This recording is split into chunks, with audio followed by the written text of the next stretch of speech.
یہاں سے اب آدم کا حیولہ تیار ہوا تا بست نقش آدمی، اس کے بعد ارتقائی مراحل ہیں، اور پھر آدم کی وہ روح جو کولڈ سٹوریج میں تھی جب وہ لا کر پھونکی گئی ہے، جسد آدم جو ہے وہ مسجود نہیں تھا، مسجود تو تب بنا ہے جبکہ اس میں روح آدم وہ لا کر پھونک دی گئی۔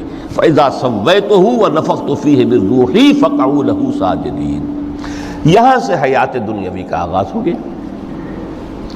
پھر وہ سلسلہ تناسل ہے، آدم اور حوا کی نسل میں سے ہر بچہ 4 ماہ کے بعد جب اس کا ایک حیولہ رحم مادر میں تیار ہو جاتا ہے، حدیث ہے متفق علیہ عبداللہ ابن مسعود سے رضی اللہ تعالی عنہ، اور جس کے اندر آغاز میں وہ کہتے ہیں کہ حضور نے ہمیں یہ بتایا وَهُوَ الصادق المصدوق، دیکھنا تم کہیں شک میں نہ پڑ جانا، محمد کون ہے؟ الصادق المصدوق، جو سچے ہیں، جن کی سچائی کی اللہ گواہی دیتا ہے کہ رحم مادر میں 40 دن تم نطفے کی شکل میں ہوتے ہو، پھر 40 دن علقہ کی شکل میں ہوتے ہو، پھر 40 دن تو مضغہ کی شکل میں ہوتے ہو، پھر اللہ تعالیٰ فرشتے کو بھیجتا ہے جو اس میں روح پھونکتا ہے۔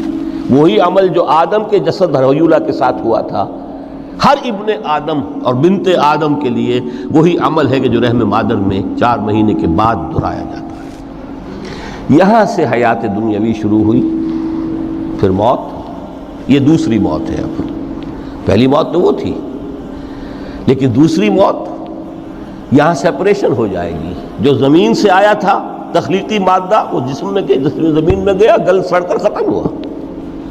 جو وہاں سے روح آئی تھی وہ اس زمینی وجود کا جو لب لباب ہے، جان، نفس، اس کو لے کر اپنے ساتھ، اور وہ جائے گی عالم بالا کو۔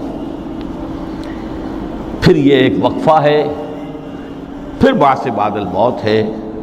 تو احیاء بھی 2 ہو گئے، ایک مرتبہ پہلی موت کے بعد زندہ کیا اس عالم میں، آنکھ کھلی اس عالم میں ہماری، یہ پہلا احیاء تھا۔ کیف تکفرون باللہ وکنتم امواتا فاحیاکم ثم یمیتکم ثم یحییکم ثم الیہ ترجعون۔